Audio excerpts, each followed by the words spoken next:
Hello guys, ये by the grace of God की episode 2 की एक्सप्लेनेशन है और मैंने एपिसोड 1 की लिंक इस वीडियो के डिस्क्रिप्शन में दे दिया है। तो आपने उसे नहीं देखा हो तो उस लिंक को क्लिक करके आप एपिसोड 1 की एक्सप्लेनेशन देख सकते हैं। तो बिना देर के वीडियो को स्टार्ट करते हैं। वैसे हमने पिछले एपिसोड में देखा था कि रेनहार्ट की फैमिली हमारे हीरो रयोमा से मिलने के लिए आती है और आगे इस एपिसोड के शुरुआत में रेनहार्ट के फैमिली के सारे मेंबर्स रयोमा के सामने अपना इंट्रोडक्शन देना शुरू करते हैं। उस फैमिली में एक बुजुर्ग इंसान होता है जो कि असल में रेनहार्ट के फादर थे। रेनहार्ट के फादर अपने नाम रेन बैज जामिल बताते हैं और वो रेनहार्ट से पहले ड्यूक रह चुके थे।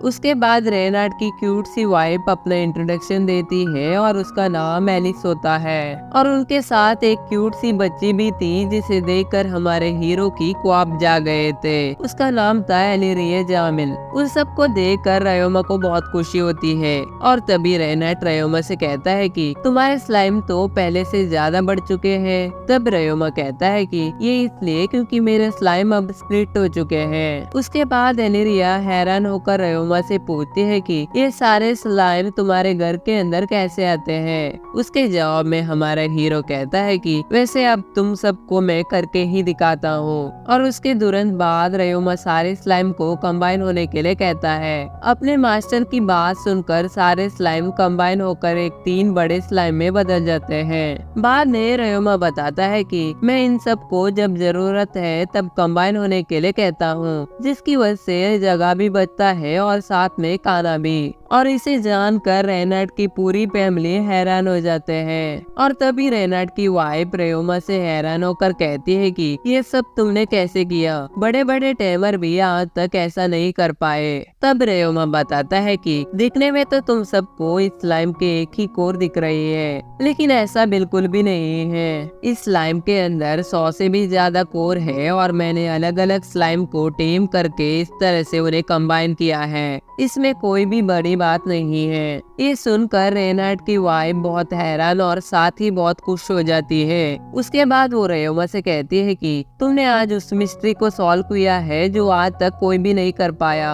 बाद में सब लोग रयोमा की छोटी सी घर के अंदर जाते हैं और रयोमा अपने मेहमानों की सही से खातिरदारी करता है। उसके बाद रेनहार्ट रयोमा को एक बहुत खास दिखने वाली घड़ी गिफ्ट करके कहता है कि ये कोई बड़ी गिफ्ट तो नहीं है, लेकिन जब हमने पहली बार तुम्हारे घर आए थे तब हमने नोटिस किया था कि तुम्हारे घर में कोई भी घड़ी नहीं है, इसलिए मैंने तुम्हें ये घड़ी देने का डिसाइड किया।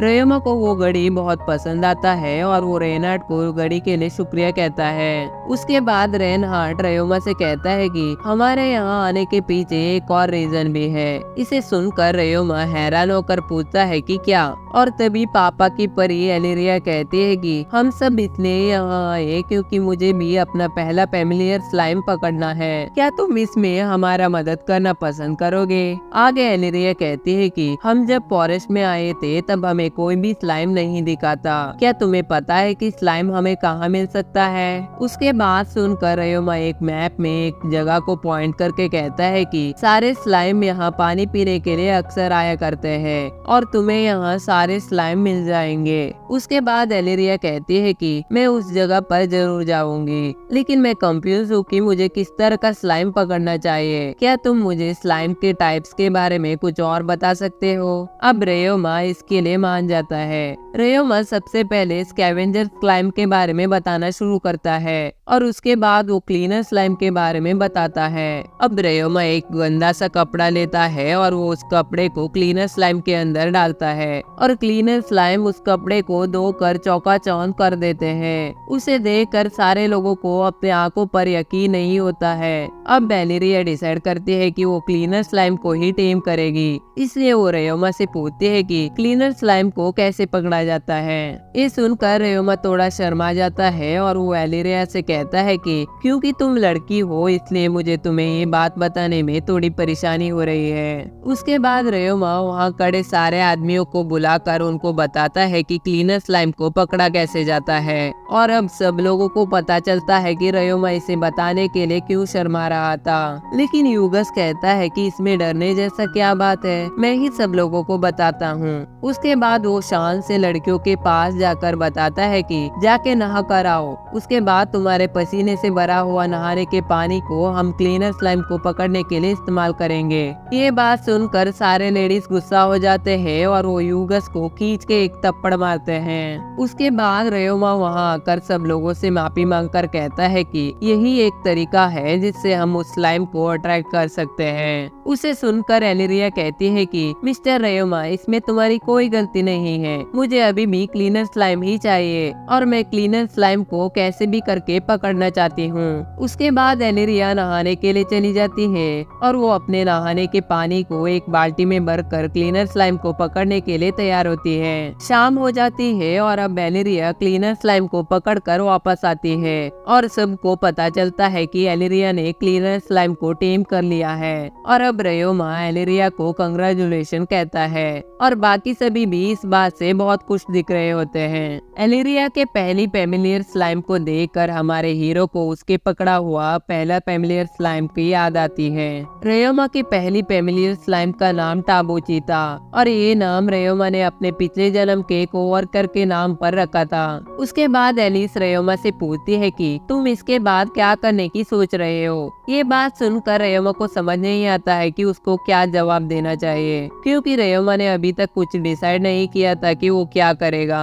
अब वो सब लोग रयोमा से कहते हैं कि तुमने अभी तक डिसाइड नहीं किया हो तो तुम हमारे साथ क्यों नहीं चलते, हम सब गिमोल्ड टाउन जाने वाले हैं। उनकी बात सुनकर रयोमा गहरे सोच में पड़ जाता है। तभी एलिरिया रयोमा से कहती है कि हाँ, मुझे पता है कि पहली ट्रिप बहुत नर्वस करने वाली होती है, लेकिन तुम्हें बहुत चीजें सीखने को मिलेगी। रयोमा एलिरिया के बात सुनकर उनके साथ टाउन जाने के लिए मान जाता है और तभी रेनार्ड कहता है कि अच्छी बात है कि तुम हमारे साथ चल रहे हो और तुम चाहो तो तुम अपना सारा सामान को मेरे सर्वेंट सेबास के आइटम बॉक्स में डाल सकते हो।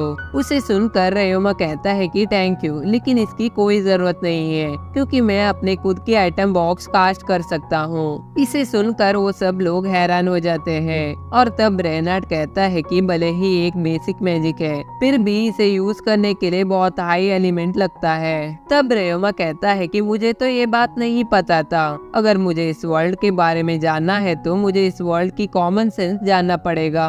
और उसी रात रयोमा अपने मैजिक कास्ट करके अपना आइटम बॉक्स बनाकर अपना सारा सामान उसमें भरने लगता है। उसके बाद वो एक कमरे में जाता है जहाँ गॉड्स की मूर्तियाँ होती है और अब वो गॉड्स से कहता है कि मैं अब न्यू जर्नी पर जा रहा हूँ। सुबह होते ही रयोमा और रेनार्ड की फैमिली एक कार्ट पर बैठकर अपने सफर पर निकल जाते हैं। रयोमा और एलिरिया एक साथ बैठे होते हैं। अब एलिरिया रयोमा से पूछती है कि मुझे पता है कि तुम अर्थ और स्पेस एलिमेंट को यूज कर सकते हो, लेकिन क्या तुम और भी एलिमेंट को यूज करना जानते हो? उसके जवाब में रयोमा कहता है कि हाँ, मैं सारे एलिमेंट को यूज करना जानता हूँ। और तभी रेनार्ड कहने लगता है कि जो लोग सारे एलिमेंट को कंट्रोल कर सकते हैं वो किसी भी एलिमेंट को मास्टर नहीं कर पाते हैं। इसे सुनकर रयोमा मुस्कुरा कर कहता है कि मेरे ग्रैंडमदर भी मुझे यही बात कहती थी। उसके बाद रयोमा उन्हें बताता है कि वो अब हीलिंग मैजिक और अल्केमी भी सीख रहा है और इसे सुनकर एलिरिया बहुत हैरान होती है और वो अब रयोमा से कहती है कि अल्केमी तो बहुत रेयर है, तुम कौन से टाइप के अल्केमी को सीख रहे हो? उसके जवाब में रयोमा कहता है कि मैं अभी के लिए सिर्फ रॉक सॉल्ट से पॉइजनस मिनरल को ही निकाल पाता हूँ, जिससे मैं उन्हें खाने लायक बना सकता हूँ। और इसे सुनकर पापा और पापा की परी रयोमा की तारीफ करने लगते हैं। इसी तरह से सफर करते करते शाम हो जाती है, इसलिए वो सब मिलकर रुकने के लिए एक टेंट बना लेते हैं और वही खड़े रयोमा सोचने लगता है कि ये सब लोग कितने खुश दिख रहे हैं, मैंने इनके साथ आने का डिसाइड करके सही काम किया है। बाद में वो लोग कुछ और दिन ऐसे ही सफर करते हैं, लेकिन अब उनके सफर करते रास्ते पर बारिश होने लगती लगती है और तभी अचानक उनकी गाड़ी को एक धक्का लगता है, जिसकी वजह से एलिरिया रयोमा के पास जाकर गिरती है और उसे देखकर रयोमा उसे तुरंत पकड़ लेता है और एलिरिया भी शर्मा कर रयोमा को मदद के लिए शुक्रिया कहती है। और सब लोगों को अब पता चलता है कि लैंडस्लाइड की वजह से उनकी गाड़ी आगे नहीं जा पा रहा है और वो यहाँ पर ज्यादा देर तक रुक भी नहीं सकते थे, क्योंकि वहाँ उस रास्ते पर अक्सर चोर और डकैत आते रहते थे। और अब बाहर खड़ा रेनार्ड कहने लगता है कि हम सबको अर्थ मैजिक यूज करके लैंडस्लाइड को साफ करना पड़ेगा। और तभी रयोमा को भी पता चलता है कि बाहर लैंडस्लाइड हुई है, इसलिए वो उन लोगों की मदद करने के लिए बाहर जाने का डिसाइड करता है।